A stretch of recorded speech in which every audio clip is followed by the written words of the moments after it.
Hey, I'm Mike from RetroBoost.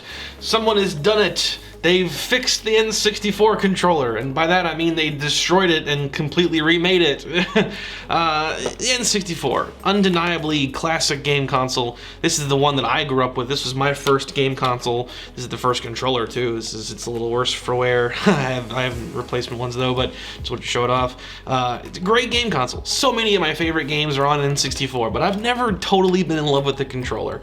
It's just so odd. The older I get, the more I seem to hate it, unfortunately. But it's just my opinion. I just don't care for this thing. Whether it be the plastic stick that doesn't grip your fingertip all that well, especially when you get hot and sweaty, or just the odd shape where it's like the controller has like two hemispheres and you never use all of it at once. Either you're using like this whole area here and you're never going to use this part, or you hold it like this and you don't use the stick. Like, it's just bizarre how it's designed, but you know, you can give it a pass. It was like the first major 3D console for Nintendo, so there's going to be trial and error, and they came back strong with the GameCube controller one generation later. It's such a drastic improvement that persists even now. It definitely speaks to how great your controller is if a console that's like 4-something generations newer has adapters to allow you to play GameCube controllers with it for. That's the Switch. So yeah, you know, quite the legacy, but I don't really prefer you. And I came across this. The RetroBit Tribute 64. Now, how interesting is this? It's an N64 controller, but designed with a modern twist. The shape is reminiscent of, like, say, what Xbox and PlayStation and Nintendo's like Pro Controller series look like. It's kind of like that traditional shape that we have now with the two grips, but it's designed around the N64 button setup. It's designed for an N64. It's even got the little controller pack thing on the back of it. So I saw this and I was like, I've got to try this.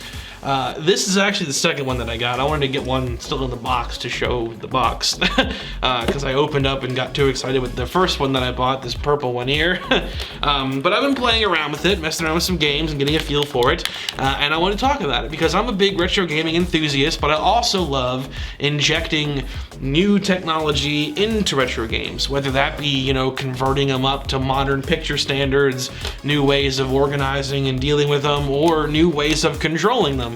And that's what this thing does here. So I want to talk about this because this is really cool. So let's talk about the RetroBit Tribute 64 controller, how it feels, how the buttons are set up compared to the N64 controller itself, and just kind of show me playing it off a little bit. So here we go, the RetroBit Tribute 64. Let's take a closer look at the controller here. So it's pretty small, definitely a little bit smaller than the N64 controller itself. This model plugs directly into an actual Nintendo 64. I have seen some ones online that are like USB compatible, but getting a closer look, we can see it has all the buttons the N64 has, but with a different layout. The most obvious change being where the D-pad is. Instead of being off to the left, it's toward the center. And then we got two Z buttons. So we have the right and the left shoulder buttons, but there's also a Z button on each side, I guess to accommodate anyone's way of wanting to press that, as opposed to having a trigger. They're on the side. It's very interesting. You also get the controller pack input, which is definitely important for being able to save games. Not every game will save directly to the cartridge.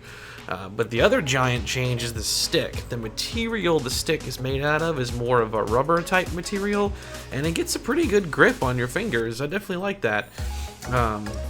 The button presses themselves feel pretty good too. Everything has like a satisfying click. This is definitely a little bit better than a lot of the third-party controllers that I've seen. So all in all, this is pretty good. I'm digging this so far.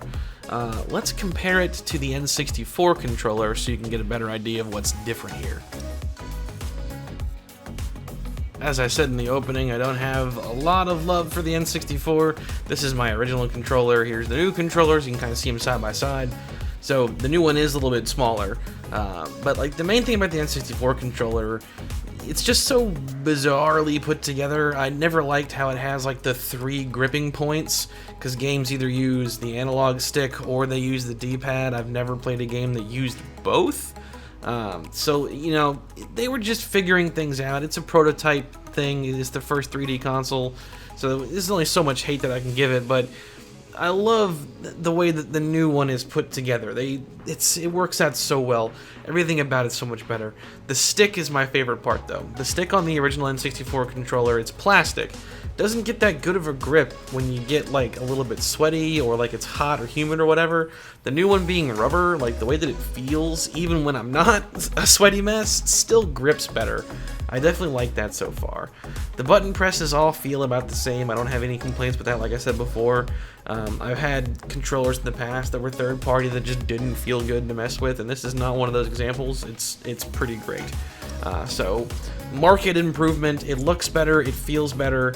Let's see how it plays. Will it play better? But before we get into the games, I want to talk about one last thing. The only real detraction that I have with it so far, and that's how it plugs in. It's really stiff. It's like tough to plug in, and it's even harder to pull out. Like, I'm not playing this up for laughs. Like, I almost knocked over my camera trying to unplug this thing. It gripped in there so bad. But anyway, let's get into the games now. To show it off here in this video, I'm going to be messing around with Mario 64. I want to say that I haven't had this controller for terribly long, probably like 2 weeks.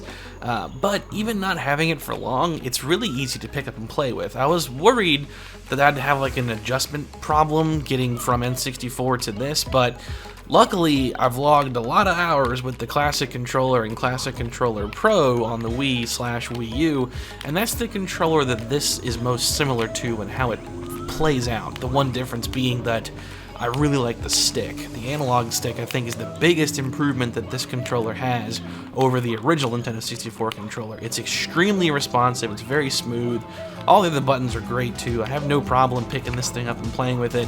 And as far as playing real N64 authentically and having a better controller, this thing is fantastic. I had no problem messing around with it quickly here. And there we have it. So, just wanted to give like a basic overview of the controller and seeing it in action and whatnot. This thing's pretty sweet. Now, this video is not sponsored by RetroBit. Whenever I see cool things and I think they're awesome, I do want to talk about them because, like I said, I've had this for a few weeks now, been playing it a lot, and yeah, I love it. It's really cool. It's just such a neat idea to like totally remake a controller to make it a little more modern. Like if the N64 was released today, you know, what would the control look like? It'd be something like this, because this is more the modern way to do things. The double grip design, everything's just so well thought out, so really cool.